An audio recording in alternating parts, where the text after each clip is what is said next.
All right, hello everyone. Welcome to Drawing the 305 Way. Today we are going to do a drawing of a scene that you could really see often in Northern California. If you take a drive in some of this farmland that we live in,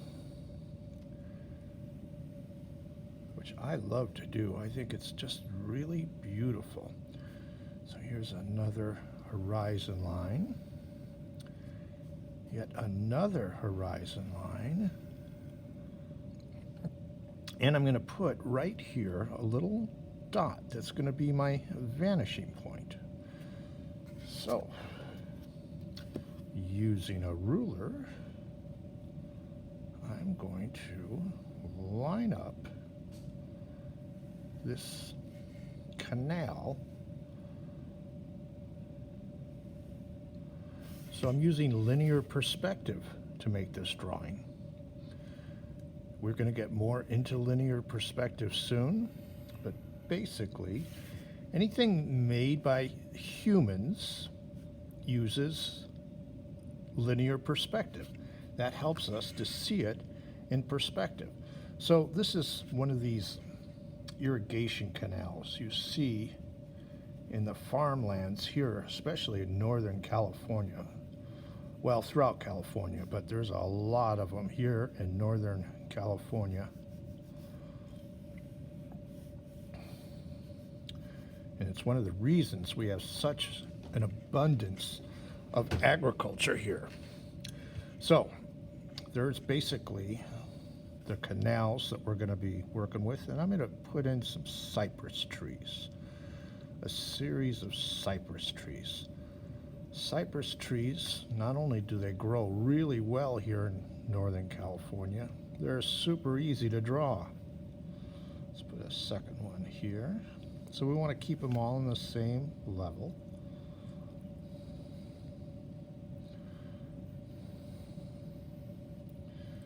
Cypress trees are native to the Mediterranean, but they do really well in California.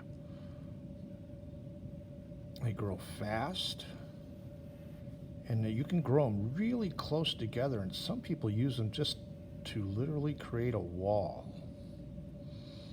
All right, so we got three cypress trees, and we're going to do some shading on these. I'm using cross hatching initially, but we're going to do more. I'm going to come back to this in a minute. I want to use a little bit more linear perspective with this. And we're going to do a whole assignment, much more involved, but a lot of our drawings we're going to use linear perspective because it's a great thing to know. All right, I'd like to put some trees at the back of this canal, but I want them to look like they're the same size as these and that they look proportionate. Using linear perspective, this is what we're going to do. So here's my vanishing point. So I've already established it. I'm going to just very lightly, because I'm going to erase this line, and then here to the top.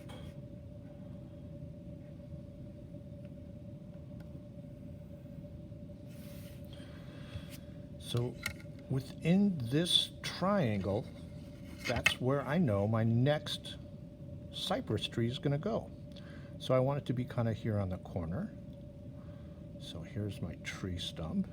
Make sure you round these off. And then the tree will come right to there. Keeping this at the same height. Here's another tree.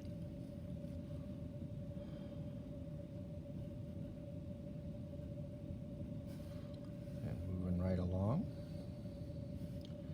Here's the tree stump, or the trunk of the tree. So all these trees look like they're the same size, even though these back three are significantly smaller. But they look visually as if they are the same size as these trees in the front. And then this, I just erase it. I don't need it anymore.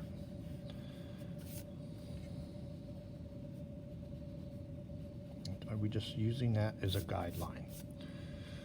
So we've got 6 trees, all the same size, even though these are, boy, about half the size, but they look visually as if they're the same. All right, so I did some cross-hatching. I'm going to do some squiggly lines on top of this. And because my light is going to come from this side, from the left, I'm going to make it a little darker on the right side of the tree. So it is a form shadow, even though the tree has a lot of texture to it. And I think the squiggly lines really help to give us that sense of texture, of foliage, of tight branches.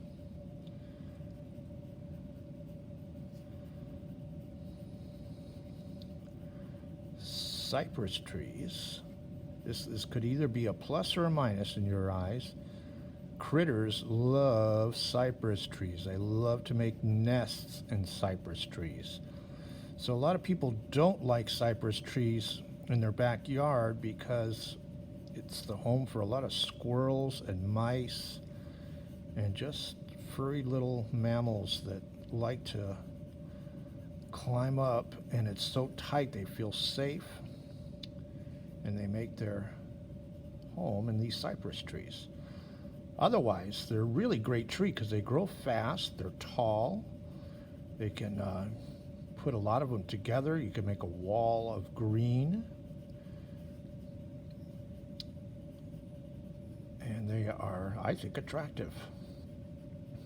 From an artist's perspective, they're super easy to draw.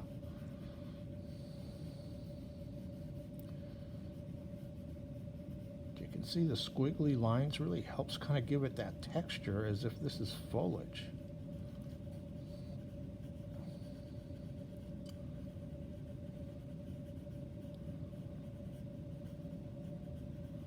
And I'm trying to be mindful to give the right side of this tree a little bit more so it does look like the sun is hitting it. So it's got a form shadow on it. Here's another. Do some more here.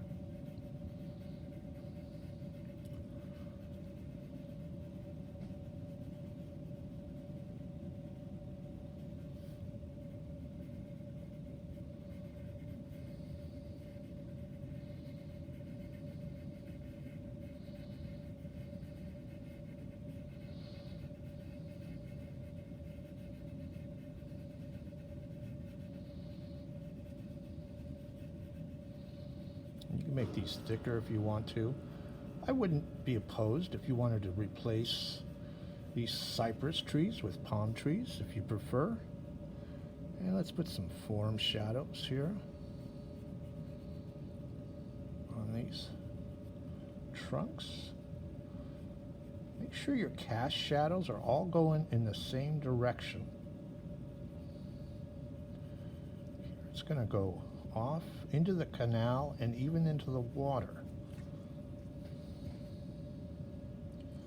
Notice you want to round these off. Don't flatten them. So it's going off, straight down, and it will reflect in the water. And this one goes off the page. So we've got 6 cypress trees. These are canals. We want to make it look watery, so we're going to get some reflection. So this comes straight down, and depending on the movement of the water,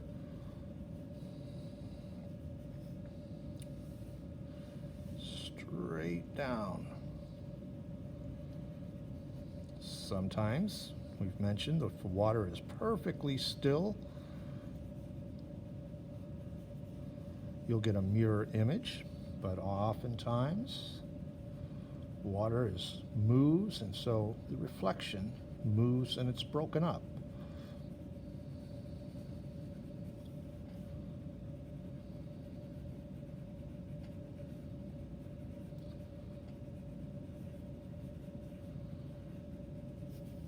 You'll even see a little bit of this reflecting.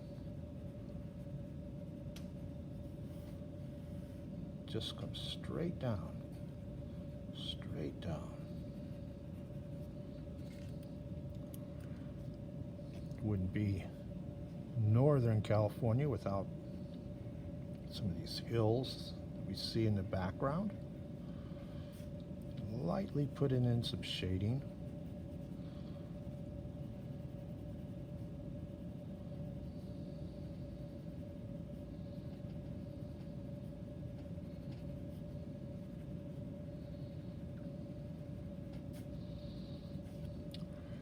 One last thing. Let's have a serpent.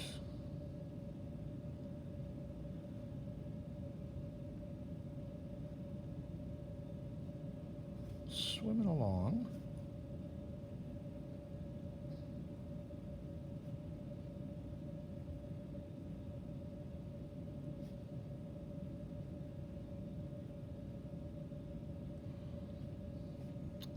It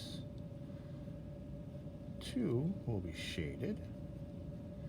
It's going to reflect in the water.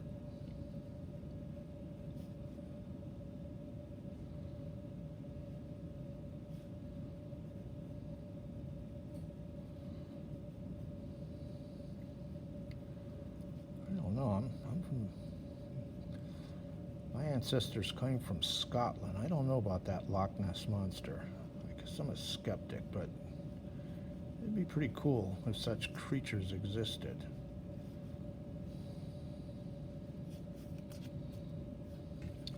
And the last thing I want to do is just a few lines. It just helps to indicate that there's movement of water.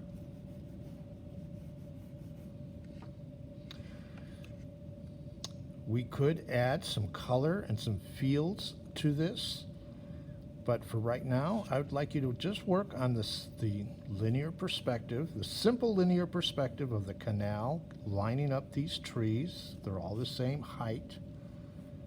And that sense of depth that we're getting using size and linear perspective.